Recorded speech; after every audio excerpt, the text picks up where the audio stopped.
Good evening.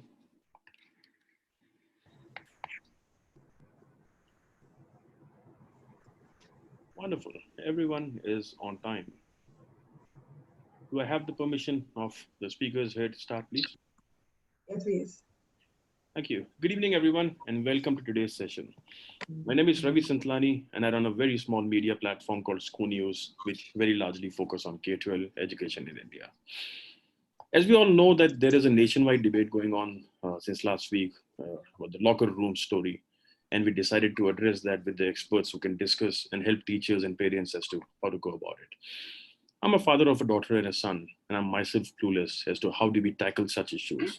How do we make sure our children are safe and do not fall trap to such things? How do we keep an eye on them and giving them required privacy at the same time? Let's look at these experts to share the answers of these questions. Today we have 1,441 attendees to registered for this webinar and are live with us on Zoom, Facebook, Twitter, and YouTube. Shortly, we will share all the links on the chat screen in Zoom and of course on Facebook and YouTube. I request all of you attendees to share this widely on your Facebook timeline so that all your peers who are not here today could also refer to it later. We have these esteemed set of speakers here who otherwise are not very reachable and approachable. So I think let's make the most out of this particular session. And as you all know, that today's topic is unlocking the locker room. And I'm hoping it proves out to be a proactive and solution-based conversation on achieving an attitude shift in the generation. And to brainstorm on the same, we have with us Anju Kish, who's going to share today's panel. She's Sexuality Educator and founder UnTaboo Education, a double graduate in law and mass communication, an award-winning sexuality educator, a TEDx speaker, an author, a blogger, and columnist.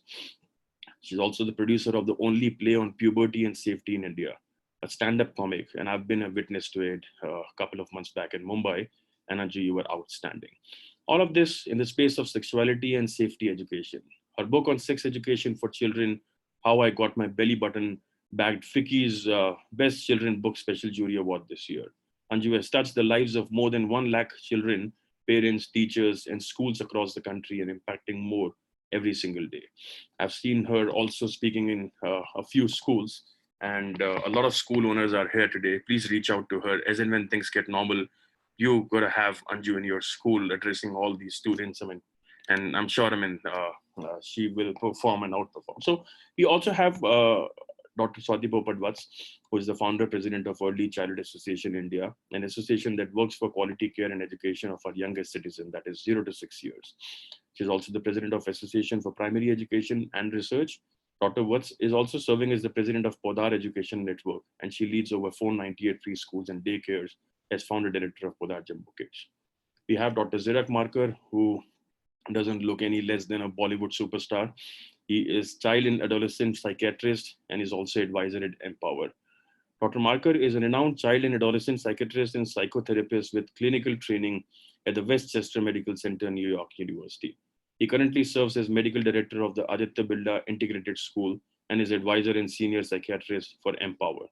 He is also a youth mental health first aider accredited by Mental Health First Aid MHFA Australia. He has authored a book, Parenting in the Age of Anxiety, which is a unique publication covering topics such as bullying, abuse, adoption, academic stress, disabilities, and death, amongst other hard-hitting parental concerns. We have our youngest speaker, Varun Gupta, who's a student at Jamnabai International School. He's a graduate from Jamnabai Nursery International School, Mumbai, and is entrant to Wheaton College, MA on Trustee Scholarship for the 2020 intake. An avid Emuner, he was the winner of the Harvard Model Congress and president for International Youth Conference 2019. He's also a sports person and plays football at the national and international level. A very, very warm welcome to you all. And before you, Anju, I'd like to request all the attendees to please type in your questions only in the Q&A section, and the speakers will try to answer a few if time allows. And for those of you just joining in, welcome and enjoy the webinar. Over to you, Anju.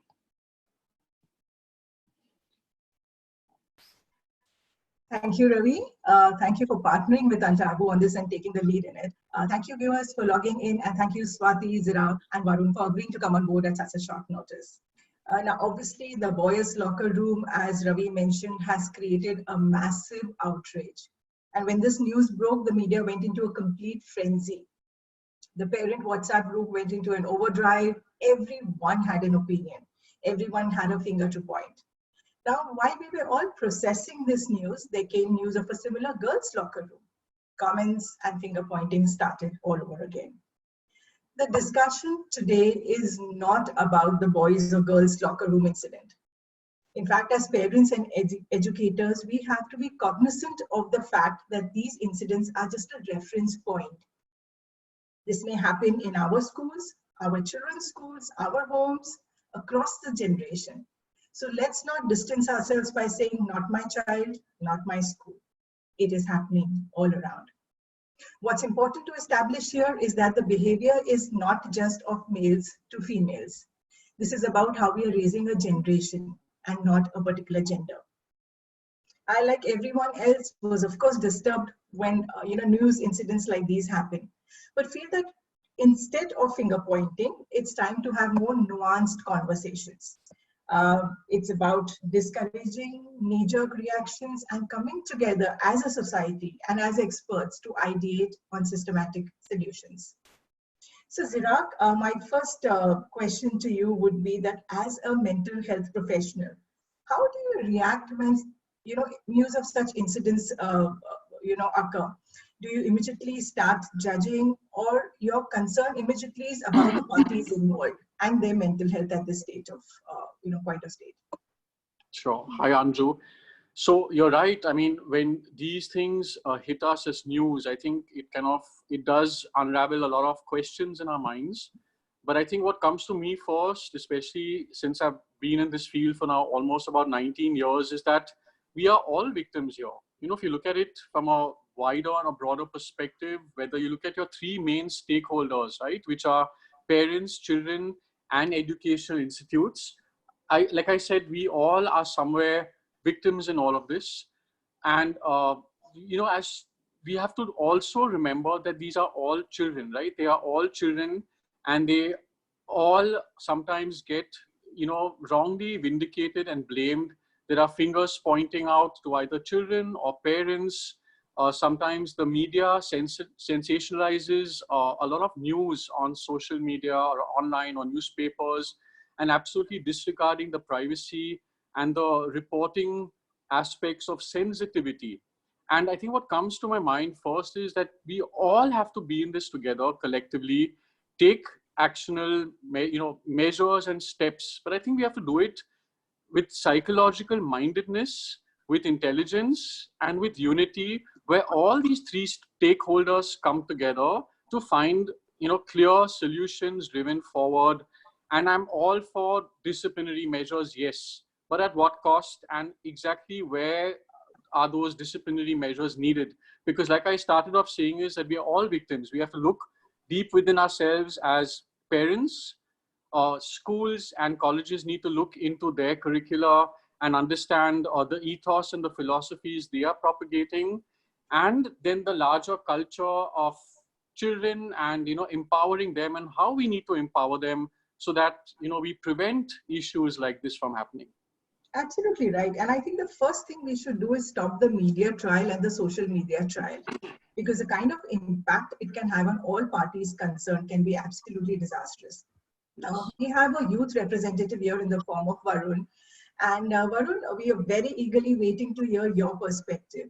Now, I'm sure when incidents like these happen, there are a lot of discussion in your friends groups.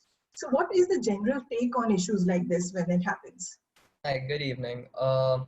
So basically what I felt is that an incident like this, it changes the way our generation experiences life, doesn't it? Because I feel that at my age, it becomes a sort of trend to party with your friends till 2 a.m. on certain nights, maybe once or twice a month. But knowing such an incident can occur in broad daylight, it instills a certain amount of fear amongst us youngsters. And then past that point doesn't even become about the fact of whether our friends are allowed to come out or whether our parents are fine with us going, but we ourselves don't want to stay out till such late hours because we ourselves don't feel as if it's safe to do so. And talking to my friends more than us boys, I feel it has a greater impact on the girls as well, because now not only are they restricted from staying out till 2 a.m. in the morning, hanging out with friends, even if what they're doing is harmless, but they're also restricted to the way they can dress or the way they interact with people, because a common mindset is that it's the girl's fault because the way she dressed and the way she spoke to somebody. But she should be allowed to express herself however she wants to. But if such cases happen and they happen again and again, it just affects that and it does not give them the freedom they should be granted. Absolutely. So basically, it's a knee-jerk reaction that we all have. Parents become more stricter. They are, don't allow their daughters to be on social media or go out late at nights. Even don't allow their sons to be on social media or up till late night. So these are just temporary reactions. Human memory is very frail. We forget soon and we go back to our life till again another incident happens. Right. Swati, like we were talking earlier, I was mentioning that there's a lot of blame game which begins when an incident like this happens. Parents are blamed. The schools are the first to be blamed. The parents' upbringing is questioned. Girls' attires are blamed. Media exposure is blamed. When can we stop this blame game and start taking the onus of changing things? And who should be taking this onus? A very valid question, Anju. First, it's very important for us to understand what is wrong in these incidents, whether it was the Mumbai incident or the Delhi incident or any future incidents that will happen. See, we all grew up curious about sex and everything related to sex. We've all gone through this stage. You know, adolescence is a stage at which there is fear and awe about sex. It's mixed together. They want to experiment. They look at it as a risk, okay, let's try this and what will happen. Everybody, when we were growing up, we dabbled with bad words. We liked a boy or a girl. And we also indulged in light porn. For us, light porn was kissing on the mouth. We used to go to see English movies only for that. Or Mills and Boon books for that matter. Yeah, Mills and Boons, exactly.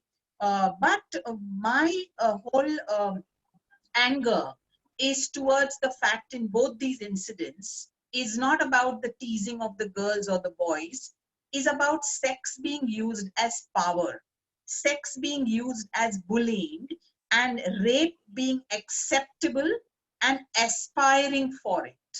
That is what is the problem out here. So when we talk about onus, the onus lies on both the schools and the parents that they have not drawn their boundaries correctly. We are, when we go into a knee-jerk reaction, we tell children, don't look at this and don't do that. Right. You need to understand at that age, there will be a certain amount of experimentation which should be allowed. It's okay.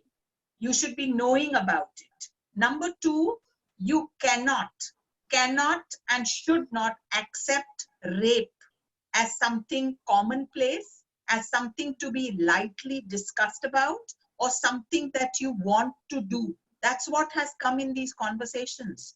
And that is what my anger is towards. That didn't these parents bring up their children to understand that rape is bad? You know, there is a difference in Hindi in two words. One is called gunda and one is called mawali. You know, a mawali is the one who stands and whistles and leers at women. A gunda is the one who actually commits the rape. So you should be able to make this distinction in children's minds as they are growing up. Rape at any point, however rich or poor or elite you are, cannot be acceptable. It just cannot be acceptable. And I am shocked and ashamed at how lightly these children are using the word rape. And that is where the onus lies on us as schools and on us as parents. Have you drawn your boundaries and are you making your children stick to those boundaries? See, for us, it's all about respect. Our generation used to respect our parents. You know, there was almost a kind of reverence in the way we used to respect. And that respect was underlined with a little bit of fear, Anju. We know that if our parents caught us doing something wrong, we would fall in their eyes. And that was unacceptable to us. And so even when our parents were not present, we still don't do those things. I'm 53 years old. I still don't do a lot of things that my parents did not like. So it's that which we have not instilled in this generation, that respect for my parents, the respect for my school, and that starts from early years. It just doesn't start when the child becomes a teenager. So when we talk about boundaries start from early years. Then there are different boundaries for childhood, and then there are different boundaries for adolescence. But I must understand the concept of boundaries right from early childhood. So that is where the onus of schools and parents lies. Absolutely. Like you rightly said, that the word rape is being used so loosely by the youngsters. And a little later, I'm going to bring Varun to comment on this bit. But now that we're talking, you've spoken about the onus being shared by the school and the parents. Mostly at UnTaboo, we've seen that both the schools and the parents don't feel the need for sex education unless there's a case like this, and then calls to our office increase. Unless they've seen their child watching porn in the history, they've come across porn in their child's computer, or an abuse incident happens. So these are the triggers which lead them to understand that sex education is necessary. How can we make it, that it has to be a part of child's education? Just like reading and writing is so important, sex education is equally important. So how can we start to get parents to start these conversations themselves, or hire an expert without the trigger like this, or even for schools to take on this onus? Question for me? Yes, Swati. I would like to know, you being an educationist, why aren't schools taking the lead in this? A lot of schools are, and we really appreciate that. But even the government took an initiative, but it is not being accepted so readily. So what is the problem here? What are your recommendations for schools and for parents in general? I tell you, Anju, about 15 years back, I started Good Touch, Bad Touch for the toddlers. Yes. And there was a lot of hoo-ha at that time. Parents were saying, oh, you want us to teach good touch, bad touch. Then a lot of NGOs and everybody joined the bandwagon and said, say appropriate and inappropriate. And my stand was always that young toddlers don't know the word appropriate. We are always saying bad boy and good boy. So it's good and bad that they will understand, because I'm talking about 2 years old and 3 years olds. So it is about taking an initiative and then sticking to it as a school and explaining it to parents. A lot of schools bow down to parents' criticisms and feel, oh, my parents don't like it, so I'm not going to do it. So we took a stand 15 years back and we said, no, we will have GTBT sessions for our little toddlers. And after 15 years now, parents are appreciating it, that you kept our children safe. Number two, I have written in my blog also, please don't call it sex education, because India has a problem with the word sex. We as parents don't want our children to learn about sex. Call it gender education, call it body management, whatever you call it. It's the word sex that parents have a problem with. So you will have to ease them into it. You will have to make the parents comfortable that what you are talking about is not you're not going to be talking about porn and things like that, because they are misunderstanding this. They think sex education, oh my God, is my child ready for it? So absolutely, Swati. In fact, we face that all the time when we say we are a sex education company. Yes. The word sex gets completely magnified, and the most important word, education, which is right next to it, becomes invisible. So they naturally assume that sex education is a talk on sex, whereas sexuality education is such a vast field. So if you're talking about your bodies, relationships, consent, responsibility, empathy, all of this is sex education. You know what, Anju, your book should be converted into a curriculum. If I were you, I would convert that book into a curriculum. Thank you. Because you have highlighted a lot of things that students use, bad words that they use, and they don't understand how did these words originate, etc. So I think when you, because I like the title of your book, It got my belly button. It doesn't tell you sex in its title. Right. You saw that? That's the problem with our sex education module in the school. schools, it should not have sex in the title. And then and only then will parents accept it. Maybe 20 years from now, Varun's generation will accept it for their children when you say sex education. But this generation is not ready for a topic called sex education. All right. So if we change it from sex education to something else, body literacy, gender literacy, whatever, you think schools will be open to it? I think so. My question is, what stops the school from taking on this onus? As I told you, embarrassment. When you say sex education and a teacher is given that topic, now go and teach the 8th and 9th standard children about sex education. And what does she introduce herself as to the class? Oh, wow, today we have a first session on sex education. She herself stumbles with that word. So it's very important when you give it a word like literacy, body literacy, it makes sense. I'll tell you, when we were in 9th standard, Johnson & Johnson had come to talk to us about menstruation, you know, and they did it so brilliantly that we were not feeling embarrassed, and nor were our parents. So it's very, very important that if you want to bring these topics out in the open and make people comfortable with them, take away that embarrassing factor.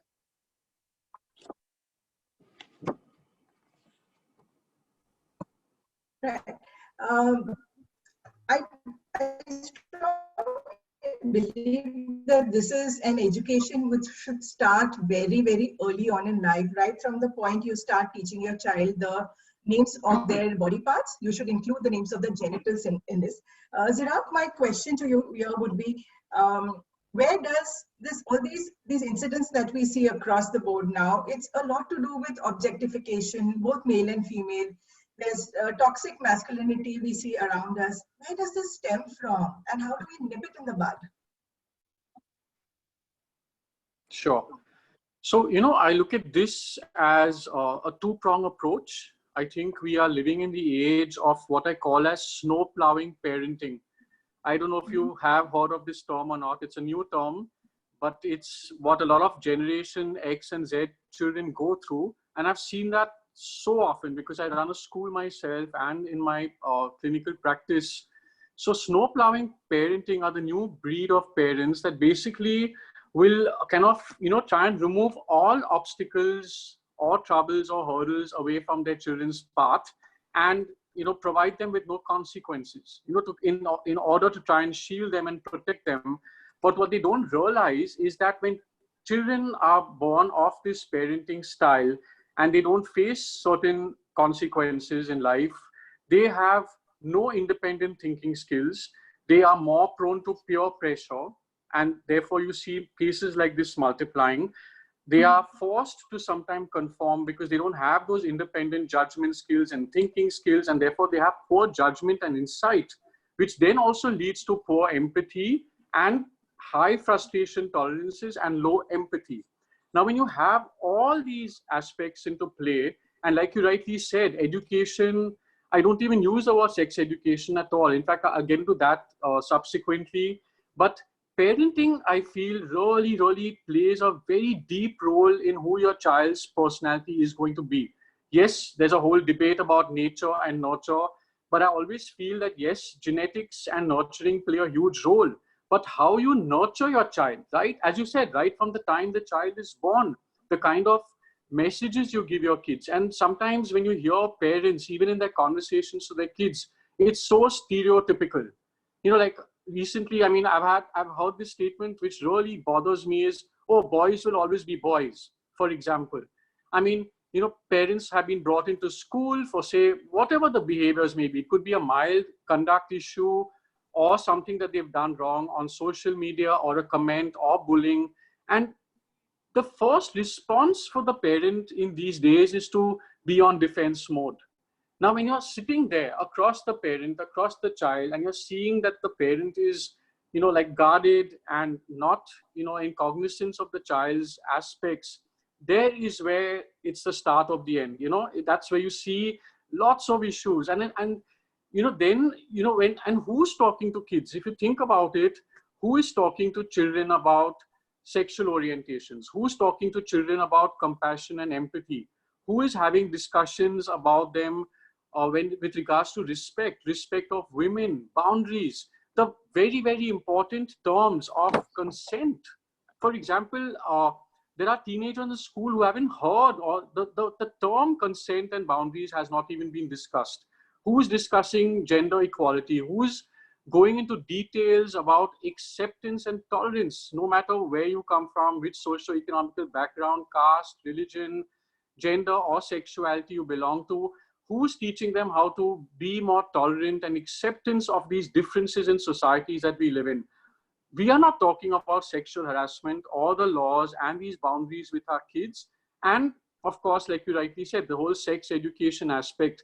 So I look at it as, I don't even use, like you rightly both said, the word sex education now is passé. What we have actually implemented and run as a 2-year pilot is a mental health curriculum in schools. And we've actually seen changes. We've had kids who've, whether it's small amounts of bullying to harassment to sexual undertones to things that kids are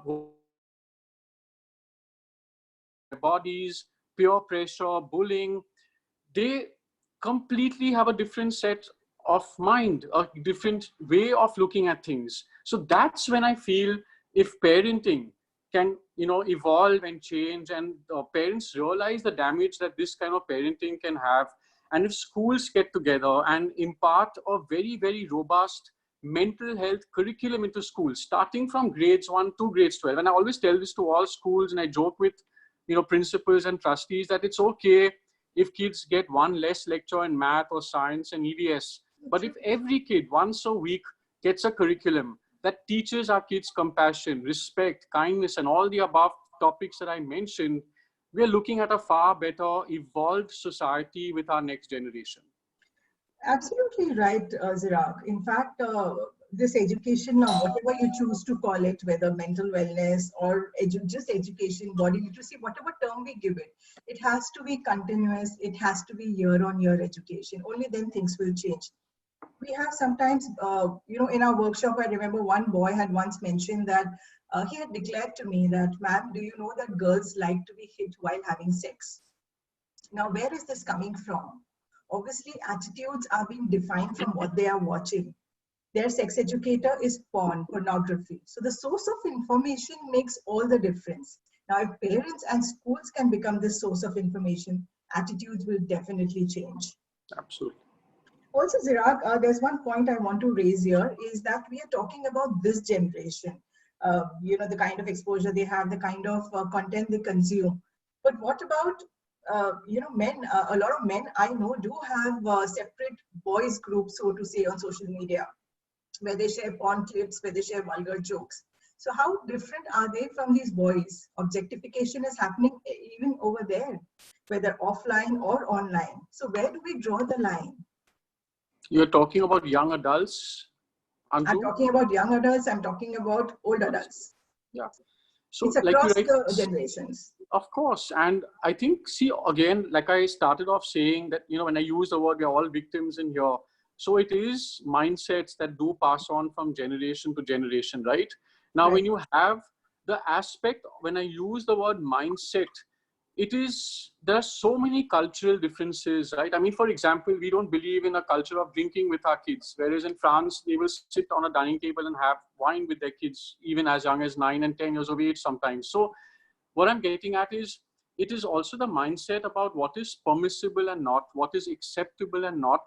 And whether, like I said, it's not just the sexuality bit or the sex education bit, it's the acceptance and tolerance across all aspects.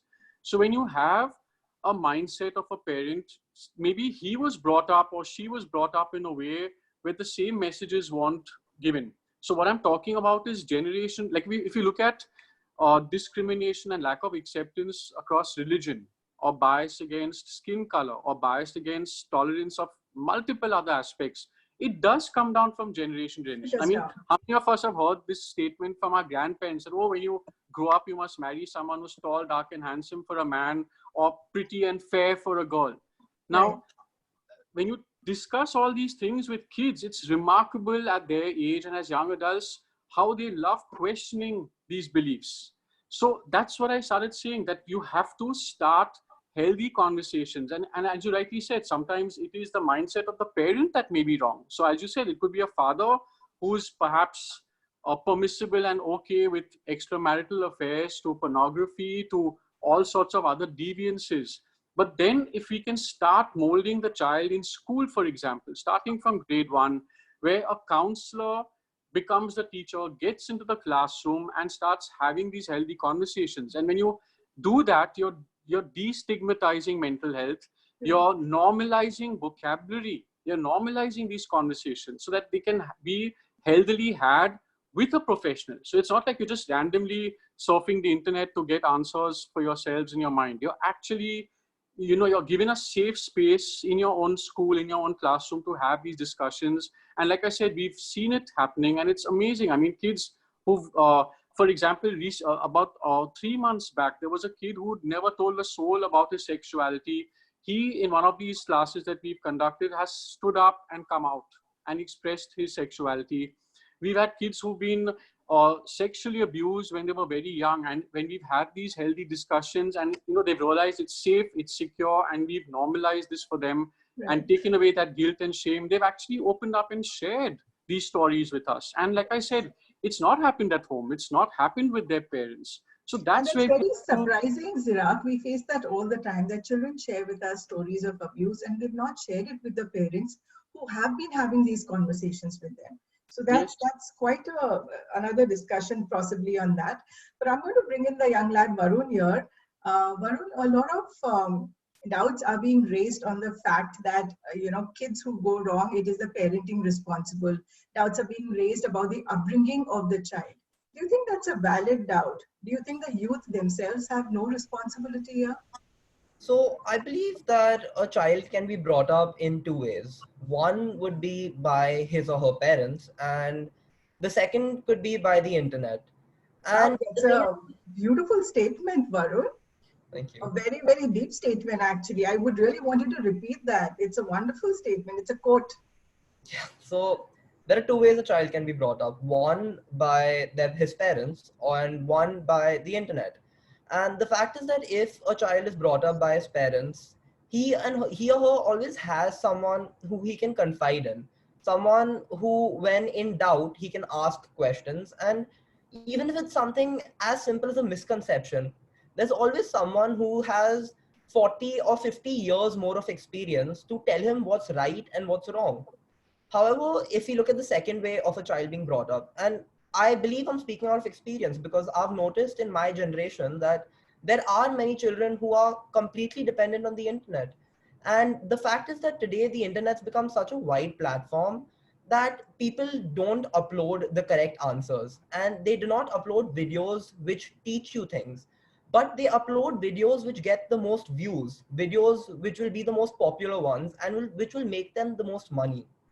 And due to this, when a child looks up on the internet for a sensitive topic such as sex or rape, they do not find correct answers. They do not find humane answers. They find answers which entertain people. And because they have no role model to look up to, when they look at these inhumane answers, which are just for views, they feel that that is the correct thing to do. And such children probably don't have a role model outside the house as well. And due to this is what they tell their friends, and they spread this word around their small community. And due to this, when you come back to the premise of the question as to whether it's the child's fault, yes, of course it is. But how is a child supposed to tell wrong from right when he's brought up with the mindset of what he's doing is correct? He himself does not know what he's doing is wrong. And that's why I feel it's our generation and the educated half of the generation's responsibility to inform people about right from wrong. I mean, if you look up on the internet, even my friends, there are so many songs and so many shows which unintentionally promote such wrongdoings. This is no specific example, but just because it's in my mind, I'm going to say it. It's a song called ABCD, which is a very famous song. And the song talks about friends partying and having a good time. However, yet there's a line in the song which states, and I quote, "Kudiyo ka laga hai buffet, chahe jo kar le choose."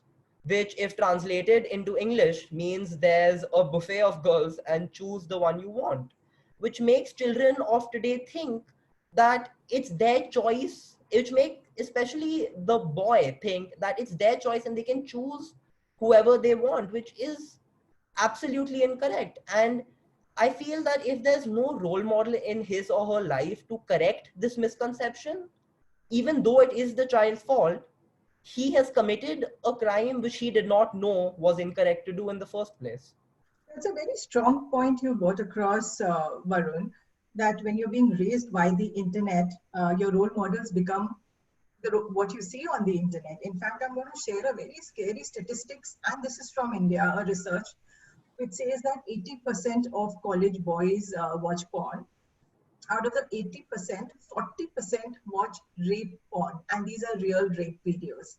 And out of that 40%, 60% admitted that when they watch these rape videos, they feel like raping a girl. Zirak, I would like you to comment on this phenomenon.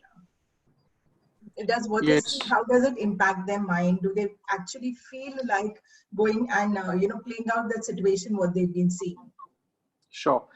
You see, what one doesn't realize is that all children, and I'm talking of now, let's look at adolescents going into teenage life and then young adults, right? They say that the brain is yet not developed. Now, when you look at, we always question, right, why teenagers are so impulsive and moody. They don't have social judgment. They kind of, they find it difficult to say no. They are more prone to, influence and peer pressure. That's because all these, adjectives I just use and all these functions I just use are part of the frontal lobe, which creates the judgment, the moral understanding, and the decision making in adults. Right. Now, take a guess as to when this development ends. So what I'm trying to say is that the brain keeps on wiring and molding neurophysiologically, and they say that this molding or neuroplasticity ends at age 21. So imagine Zirak, correct me if I'm wrong. I'd heard that the legal age for drinking was extended to 25 because this frontal cortex actually develops till age 25. Yes, so that's what I'm saying. So when you have such impressionable minds, now I'm giving a medical and a neurochemical and a neurophysiological reason why perhaps teenagers are the way they are, right? That's because, like I said, the brain and the mindset, even neurophysiologically, is not prepared or ready to receive this kind of, mindsets, informations. And as Varun rightly put it, the whole internet access gives you such wrong messages sometimes. And imagine when you're predisposed, imagine that you are anyways going through, say, loneliness, isolation, you're being bullied in school, you're going through kind of, mild problems with, say, depression and anxiety. When you're turning to the internet, it's even more horrifying what you find over there. I mean, to add what Varun said is, there's a large community out there, imagine, that trains and videos and explains to other teenagers how to cut themselves when they're in pain. Now imagine how perverse that is and how sad that is and how many kids I know who are on it. So that's how the influence can be that strong, that can be that damaging.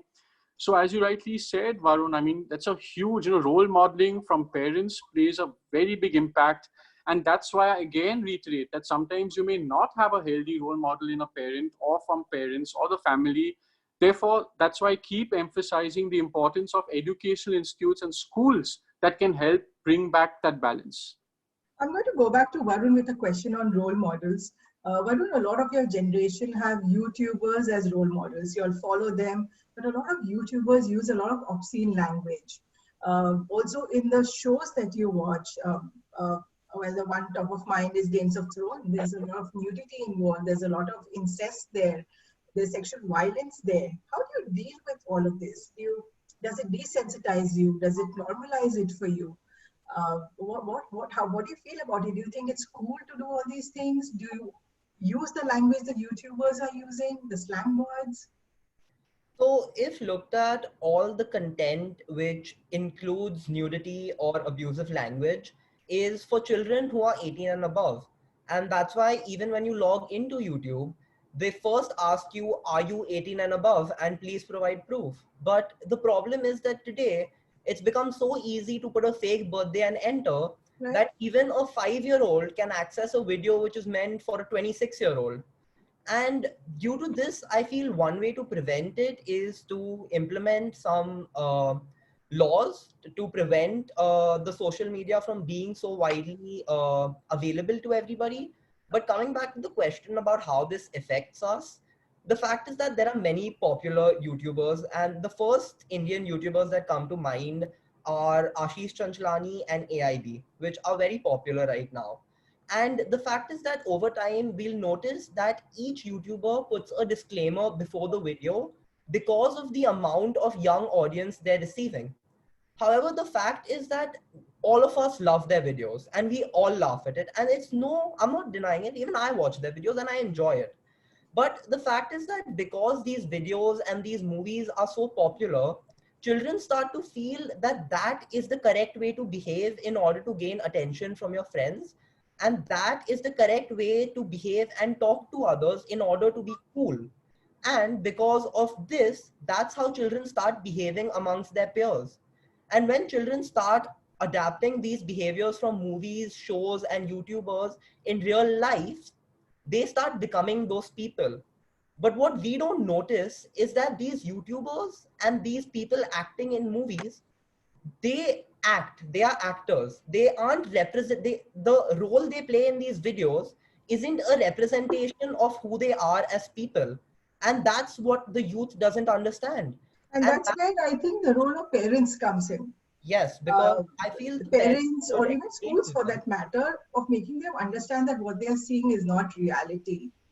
And I guess everybody sees shows like this, but if you're watching it with the knowledge that what they're seeing is not reality, it is not something to be emulated, then after a certain age, I guess it is okay. Swati, I'm going to come back to you.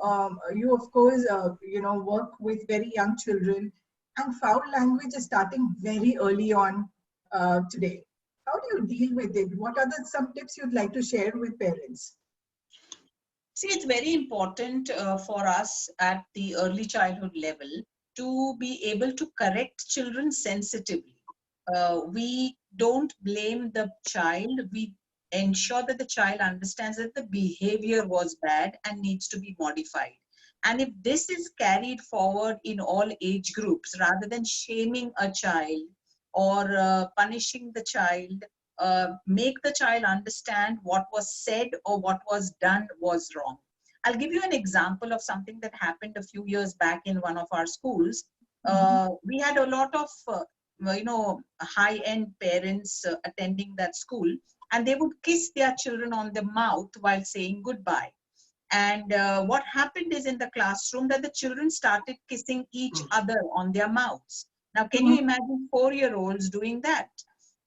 When the teacher tried to bring it to the attention of the parent that please don't do this to your child, because your child is then doing it to other children, because many other parents had complained. This parent got so agitated and told the teacher, you are nobody to tell me what to do with my child. I have every right to kiss my child on the mouth. So much so that we had to come out with a video. It's a Muppet video called Lip Locking. It's available on YouTube, in which we've shown what are the bad effects when you kiss a very young toddler on the mouth, and how it affects them in so many different ways, and how they will repeat this behavior with their peers without understanding what is right and wrong. So we made it a rule in the school. So this is how behavior needs to be nipped in the bud by involving the parents and ensuring that the child doesn't feel that the child was bad, but only that the behavior needed modification. I won't even say that the behavior was bad. The behavior was wrong. And that's why you need to understand. You know, there are these lovely Disney cartoons that we bring up children with. You have Pinocchio, in which there is a song that when you don't know right from wrong, give a little whistle. So what's that whistle? That whistle is a conscience. And that's the conscience that you have to develop in very young children by giving them the right support at the right time between understanding right and wrong. And the parents can become that conscience also. Zirak mentioned about consent. and consent is such an important part. Yes. Very young toddlers, we just pick them up without telling them that I'm going to pick you up. Or we just start removing their clothes when we are changing them without telling them what you're going to do. Consent starts from those very simple things. And I must say, Varun is like an oak tree, strong, solid. How did it happen? How did this oak tree grow? It had both to contribute, the parents and the school. Yes. We have a lot of questions coming up. I'm moving slightly away from the toddlers and the consent that we have to teach them, which is a very valid point you raised, Swati. And there's a questions coming up about how do I teach my 14-year-old what he discusses with his friends? Do I have a right to invade his privacy? Varun, that's something I wanted to ask you, that you said that you want the parents to be involved. How involved is involved? Would you be okay to share your phone password with your parent? Would you be okay if they checked your phone or your social media? Because a lot of stuff is happening on the social media and parents are not as technologically advanced as the kids are. So what is the kind of freedom you would give your parents to check up on you? So I'd like to start by saying I personally would not mind if my parents were to check my phone. But I'd also like to answer the question as to whether parents should force their children to provide them with their social medias and their phone passwords by saying no, absolutely not, because that is a child's personal platform. And to put this in a real life situation, just for explanation purposes, I feel I can use a sports metaphor because every boxer has a coach, and this coach trains the athlete every day, telling him or her what to do, how to do, and when to do it. However, when it comes to the fight night, it's all up to the athlete. And my point is that every single second you spend with your child is like every single second a boxer spends training. And you have to prepare your child for any punches that life will throw his or her way. So while I feel that parents do not need to be 100% involved in a child's life, they should always be there by the sidelines supporting them. And what I mean is that they should make their child feel as if they can confide in them, so that even if it's not the child's fault, but they're in a tricky situation, they should feel comfortable going up to their parent and saying, listen, this has happened. What should I do? I don't know. And It's a good point, Varun, but in reality, I'm sure all parents want to have this kind of relationship with their children, but things change when the kids hit adolescence. Suddenly, friends become more important. Obviously, peer pressure increases from that, and a lot of things stem from there. So even if your parents trust you, they feel you share everything with them, there are still things youngsters don't share with their parents. definitely, However open a relationship you have with your child, because for you, your peers become more important, what they think become more important. How do you tackle this? Zirak, I'm going to ask you this. And in the case that we earlier spoke about, the boys' locker room, the bystander effect, as we would call it. Yeah. A lot of youngsters fall prey to this. So can you just explain that in brief, what this is, and how kids can cope with this bystander effect? So first of all, Varun, I just love the way you speak. I think I should have you in every school giving motivational talks to kids your age. Genuinely, it's just brilliant to understand You know at what? such I young was age. just thinking that Varun should be taking this so-called sex education. It's teenagers like him should be talking to the other children younger than him. Can Because You're hired at UnTaboo. can I please stop you all? He's my keynote speaker. I'm not going to let any one of you snatch him. Brilliant. Bravo. Bravo. I mean, this is amazing. Please continue, Zirak. Yeah. So basically, I loved what Varun said, and to add to that, and as what Anju is tough. I get the whole dilemma of privacy, where to draw the boundaries, even between a teenager and a parent. Yeah.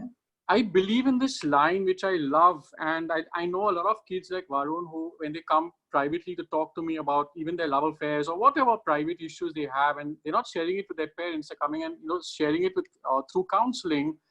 But what I love them saying is that my mom and dad are the inner voice in my head. So yes, you don't have to be spying on your child's phone all the time or sitting behind him when he's in front of a screen. You just have to hope and pray with intuitive, powerful parenting that you've done your job right. As he rightly said, you have to be that coach, you have to be that solid person beside your kid in a balanced way. You cannot be a helicopter parenting or a snow plowing parenting or someone in your face all the time, because that is going to erode into your relationship as a teenager with the parent. But you have to be in the sidelines, as Varun put beautifully. And like I said, eventually the whole aspect of parenting is to be the more or less perfect role model. It's how you treat people. It's how you have conversations. Like, sometime back, I mean, just a quick anecdote, my 7-year-old saw, we were traveling abroad and they saw two men kissing, and they looked at them and they looked back at us and asked, why two men were kissing. And in the beginning, me and my wife didn't know how to immediately respond to that. But then we did, and we did it immediately saying, that's fine. It is absolutely normal. But for example, how a man and a woman can kiss and how a man and woman can normally get married, it is also normal for two women to fall in love with each other or two men to fall in love with each other. Now, why I'm bringing this up is because the kind of language that I used to suit their mental age. So when I talk about role modeling and the messages we give out to our children have to be mindful, thoughtful, age appropriate. You can't talk to a 6-year-old about something that you would discuss with a 16-year-old with all these issues. But the role modeling part, you can't have double standards because kids will pull you out on that. You can't say don't abuse when you're abusing yourself. You can't talk about respect when you're laughing down at someone from a biased perspective or a judgment perspective. You can't pass biased or judgmental statements in front of your kids, because then your kids are picking up everything. And it's amazing when you're even as young as 6 and 7 how much kids absorb. They're like a sponge. They absorb everything you're saying, your body language, your tone of voice. And that's what true imprinting is called. So it's not, again, just the nurturing part. The brain is actually doing that for you as well through what we call as mirror neurons. There's a whole new concept of mirror neurons in the brain, which aids in healthy role modeling. So coming back to the bystander is not just the other kid in the class who's keeping quiet. It's also us as parents. Right. We become very powerful bystanders. So if we are going to shield our kids, like I started off saying, and pastors commencing boys will be boys, or turn the other way when we see certain wrongdoings in our kids, we become part of that larger bystander group. And as Varun rightly said, if more and more collectively, again, I repeat, with the school and the student body comes together to talk about what's appropriate, what is cool, because the whole concept about what is cool, what's a trend now, what needs to be conformed to, what needs to be followed. And there's a big difference which students must learn, that there's conformity and there's compliance. Compliance is the behavior. You can always choose. Conformity can also be normal, right? Because it's amazing how many amazing role models kids can have and young adults can have. It's amazing how many beautiful things we learn from our own close friends when we look back in our lives, right? So it's not about conformity only being negative, but the choice is always ours. So coming back to that inner voice, that inner intuition, and that's why I also tell parents that parenting has to be intuitive. If you know something's going wrong, act. Why wait for incidences like this to happen? Why wait for your child to really hit rock bottom, say, from a mental health perspective, or reach a state of depression or get into trouble like this, and then wake up and seek help? So intuitive parenting, and I've discussed this with a lot of parents. Lots of parents will say that I intuitively knew something was not okay. So when that inner voice comes into a parent's head to please act, there's no harm in seeking help, And I always joke with parents that when you have a toothache in your kid, in less than 24 hours, you rush him to a dentist. Whereas if you know that there's something emotional, behavioral, or psychologically wrong, I have parents who come in after even a whole year. They've not sought help when the time's right. So I just urge parents to seek help. There's so much stigma attached to it still, unfortunately. And I love what you said about being the voice in your child's mind. And if we all look back into our childhood and our growing up years, there were things our parents said, probably we didn't agree at that point of time, but going forward, that voice did, raise its volume when we were faced with a situation. Or things we are doing today probably is an echo of that voice. I remember my son growing up, he used a swear word, and I told him that, hey, you know that our family rules say that no swear words. So he asked me a very pertinent question. He said, okay, mom, I will not use a swear word at home, but is it okay if I use it only in school? Because if I don't use the swear word in school, they call me a sissy. Yeah. So, Varun, my question to you is how difficult it is to resist this kind of pressure, to have a voice of dissent in a group. So this all depends on the group. And coming back to the earlier discussion we had, I feel that children become part of groups from a very young age. And they tend to stick with this group till they graduate school. Just like how I've observed many of my friends have had the same 5-6 people they confide in from grade 1 to grade 12. And that's why I feel that children and parents together need to choose a very sensitive and very smart group of friends for their child. Because I personally, I do abuse when I'm around my friends, and they do as well. But there's this one friend of mine whose name I'm not going to take. He has never abused. Until date, if we talk to him, he says, no, I'm just not going to. And I feel that over time, it's become more and more of a trend to abuse to be part of the group of the cool kids. But that's not true. You just need to be yourself. And it's not about others accepting you, but it's about you accepting yourselves. And if a group of friends do not want you around simply because you're not going to abuse, then you should be comfortable with that, and you should realize that they are not the right group of friends for you, and you should just move on to the next group, because there is that group of 7-8 people out there who don't care about whether you want to abuse. They just want to be friends with you. And I think this is more of a concept which we notice when we go abroad, because once I had gone to university just to visit for 7 days, and there were a few friends, there were a few people who I made friends with, and they asked me, do you drink? And I said, no, I'm not going to be drinking now. And they said, okay, that's cool, but when you come back next year, if you change your mind, tell us. We're just going to ask you, and if you say no, that's cool. And I feel that's a culture which, if we can bring into Indian schools, 50% of problems will be sorted, because it won't only allow children to be accepted into other groups, but it'll allow children to accept themselves for the person they want to grow up to be. And I feel that's a big step which needs to be taken. Absolutely, very well said, Varun. And I think these are the changes we have to start bringing. You youngsters also have to start bringing this Yep. entire concept of what is cool needs to change. And I'm very glad you raised this point. So it's a great tip for youngsters who are probably watching this show. Uh, I also feel like you said that you are 18, heading to university now, and you did do a 7-day session at university. We recently had a session with 18-year-olds who are going abroad, and we had a session with them on sexual literacy. And we found that they had a lot of confusion. They had a lot of misinformation. Though all parents think that at 18, they're supposed to know it all. Now, what would be your tips to youngsters who are, seeking answers or facing confusions? Madam, my question is to you. Who should they be going to? I know you said parents, but what if their parents have never initiated these conversations with them? What do they do? So the first step is, of course, that parents should start initiating the conversations from a young age, and they should initiate it. And just because they initiate it doesn't mean they have to talk about the entire talk at day one. As a small change comes apart in their child, they should talk about that.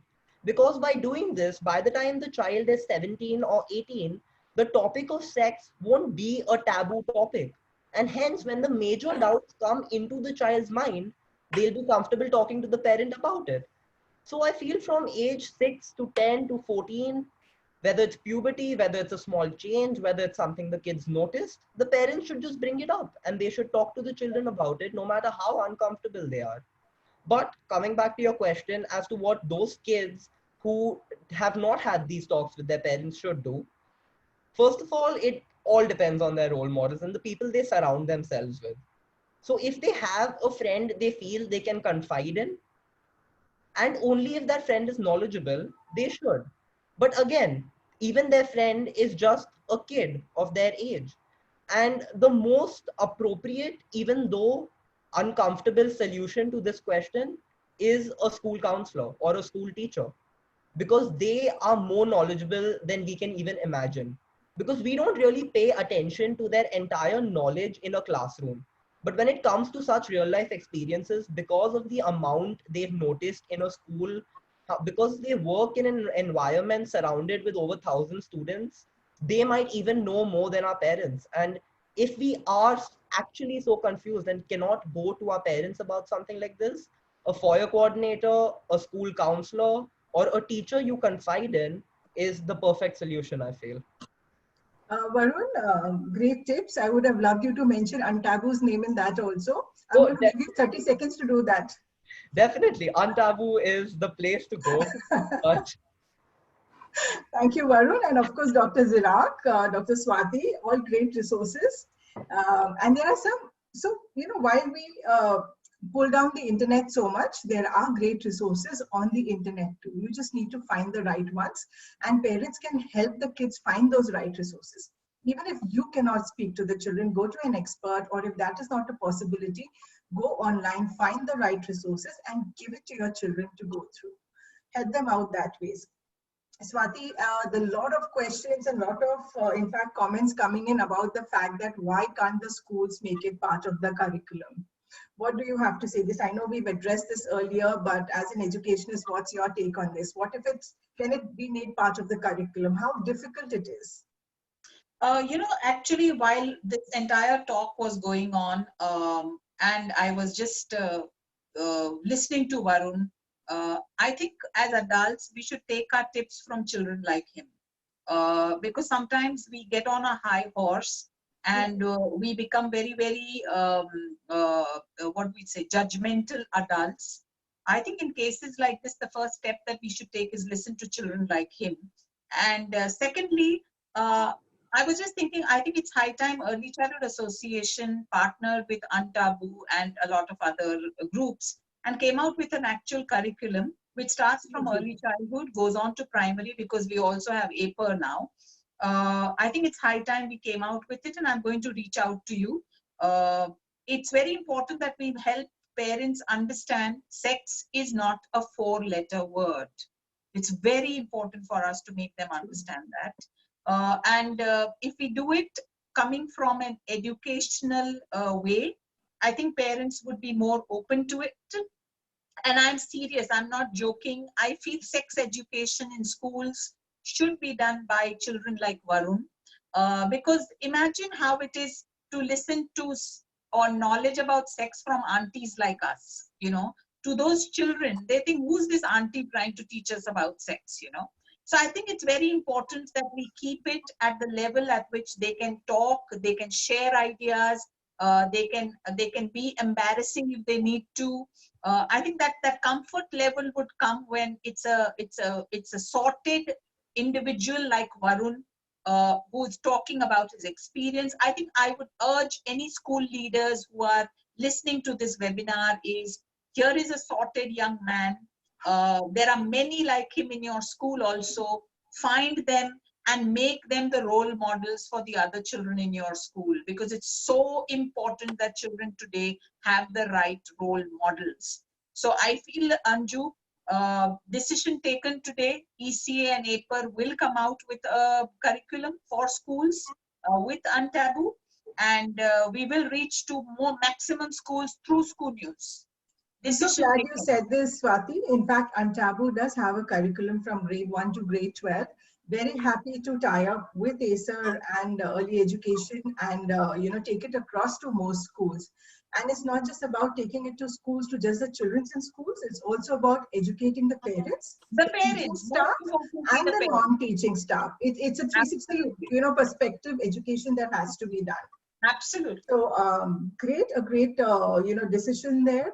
Zirak, as a mental health professional, and you're associated with schools, what are your tips over here? How can these issues which we started off with can be tackled? Do you think sex education is the way forward? Whatever you call sex education. Are you on this too? Yeah. So basically, exactly what Swati said and what, you have said. So actually we worked tirelessly, I think for the last 2-3 years, as I said, on a pilot. And actually we have concluded our mental health curriculum. We've called it Mind Matters. And it is a curriculum which needs to be incorporated into any school from grades 1 to grades 12, which has actual ready-made lesson plans, but it can only be disseminated by a psychologist. Because I just feel that these terms and all can be difficult to sometimes disseminate by a classroom teacher or a homeroom teacher. So yes, it is needed to be disseminated to all kids by a counselor, but we've literally made it in a beautiful way where I can go to a grade 3 class, click on a lesson plan for, say, sex education or how to teach a child on empathy and tolerance and all the other topics we talked about. And it's ready. And it's been created by us as a group of specialists in child and adolescent mental health and psychologists to disseminate that. Because I just feel education is early awareness, is imparting knowledge. And that's the only way we can set change into motion. And like I'm again repeating, if sometimes families and parents are not those healthy role models out there, we as educationists can come into play, join hands, and create these beautiful curriculums together, which is ready-made already. And I'm happy to share it with whoever would love to know more about it. But again, I repeat, it's not just, as Swati said, about sex being a four-letter word. In fact, that's just one little dot in the things that we need to teach our kids. Like I said, for me, it is conversing with kids about gender equality, respecting women, boundaries, consent. What does true tolerance and acceptance mean? How does one become more compassionate and create more empathy in a child who's even as young as 6? Or talking about safety, right? I mean, today our kids in our city and our growing concerns are not safe anymore, from social media, from cyber crimes. So what are the appropriate behaviors? What is not? And normalizing conversations. Even relationships, Zirak, for that matter, Absolutely. Dealing with the dynamics of relationships or dealing with rejection. Very, very important subjects to, and these are all part of sex education.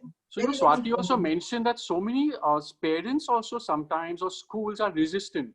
Like they're like, how can you, oh my God, in grade 10, how can you talk to kids about, say, self-harm and self-cutting? Now, it's giving them ideas. Now, there was a whole research for years. Initially, as psychologists, we were trained not to ask a patient or a client openly whether you're suicidal. Because they said if you ask them that question, it would give them the idea or the thoughts to attempt suicide. The whole world has changed its philosophy. Now they're saying, as therapists, the minute you feel that there's perhaps in a child or a young adult who's harboring, say, suicidal ideas or thoughts, you have to ask them directly. And just by asking them directly, you could perhaps save a life. So when you're bringing all this into the classroom, you're normalizing so many terminologies, you're normalizing so many conversations, and you're not doing it through these fancy PPTs and giving them information in a dry way. You're doing it through experiential learning. You're giving YouTube videos to them. You're asking them, like for a whole week, they'll be celebrating an anti-bullying week, for example. For 2 days over, they'll have a poster competition on preventing sexual harassment, for example. So there's so many innovative ways now that we can impart this knowledge to our youth, that it's absolutely mandatory to start. And what better time now, right? I mean, the whole world is saying that post-COVID, mental health is going to reach a proportion of a crisis. So this is the next generation. I mean, they're calling it the COVID generation. So let's all start, let's all join hands so we can effect change. Absolutely. And you're very right when you say that don't make it a simple blackboard classroom learning. Make it interesting, involve the kids in it. In fact, a play that we have on puberty and safety is a musical play. It's a complete laugh riot. And we've seen amazing results with the kids and the parents with that. So yes, we need to disrupt this it's sex education, so to say, and bring it to the forefront. In fact, a case in point I would like to mention here is a research which was done in Kenya. The sexual assault statistics in Kenya stated that 1 in 4 boys thought that it is okay to rape a girl if she was taken on an expensive date or wore a mini skirt or she was out alone at night. So they initiated this sex education and consent programs with the kids. A year later, the results were amazing. There was a drop in rape cases. The girls could prevent sexual abuse on their own, and boys started intervening to prevent sexual abuse and assault on girls. So it's really, really heartwarming when we see researches like this. It's heartwarming to see that we have a solution. Some great things got thrown up in this discussion. The educational activist Swati that we have here, who disrupted the market by her Good Touch Bad Touch video years back before we even got into, nobody was talking about this, feels that sex education is the way forward. We just need to coin a different word. Zirak spoke about being the voice in your child's head. And also parents, don't be the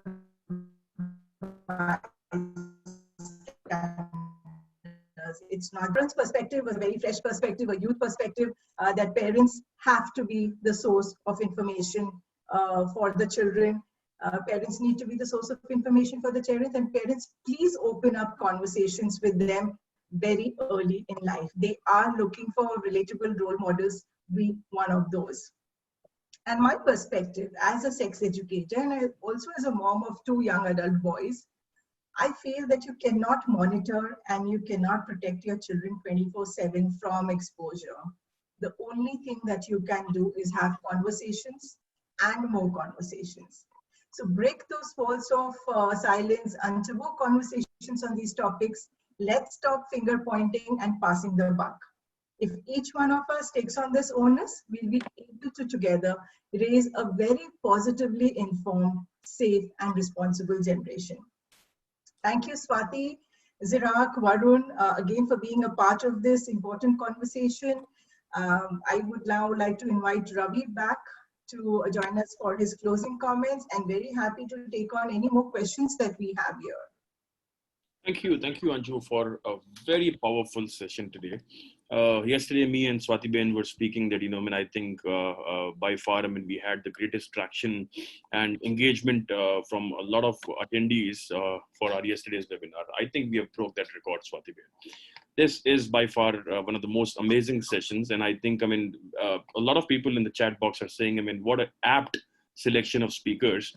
And someone also wrote that, who's this Bollywood star? Zirak, that was for you. So I think a lot of parents and teachers, many of you must be thinking, how do we take sex education to parents? How do we share what Varun shared, what Zirak shared, what Anju and Swati ma'am shared? A very, very simple solution to start with would be by sharing this session from ScooNews FB page on your timeline. Also on your school's Facebook page. And let all those in your friend list and followers of your page see this video. I think by this, you will be doing a great, great service to the nation. Do that now. Go on Facebook page of ScooNews and share this video of this webinar widely. Let all people watch this. And once again, brilliant presentation, Anju. Thank you for your moderation. Happy that we partnered for this webinar. And I so look forward to partner with UnTaboo. And Swati ma'am, nothing new for you. Sorry, from my side. You were amazing as always. And I think, that's what a lot of attendees are also writing in the chat box. Zirak, you made a lot of sense when I first heard you in Mumbai at Mpower conference alongside Ms. Nija Bilda. And great points today, Zirak. I think you should go deep in the chat and read what people wrote for you. And my colleague Vinay will send you the chat link and everything after this webinar. Thank you so much, Doc, and really honored to be on the same screen with all these stalwarts. Varun, the man of the hour. Take my suggestion, don't worry about your future. You have just become a keynote speaker and many will be happy to pay you to speak. Bravo, my boy. More power to you and may your tribe grow. And I think, this particular video, I'm also going to share with my daughter and my son tonight. I think, there are more than 6 or 7 cousins and my family friends who are watching this from Facebook.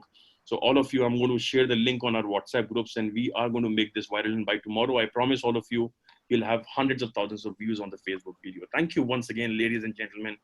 What an amazing. Zirak, thank you. Swati Ben, thank you very much. Anju, you rock. Thank you so much. Thank you. Varun, there are some questions for you here. Would you like to answer them? Ravi, do we have more time? I think, there is some bandwidth issue because the recording is going on the live cloud. And I think, we may...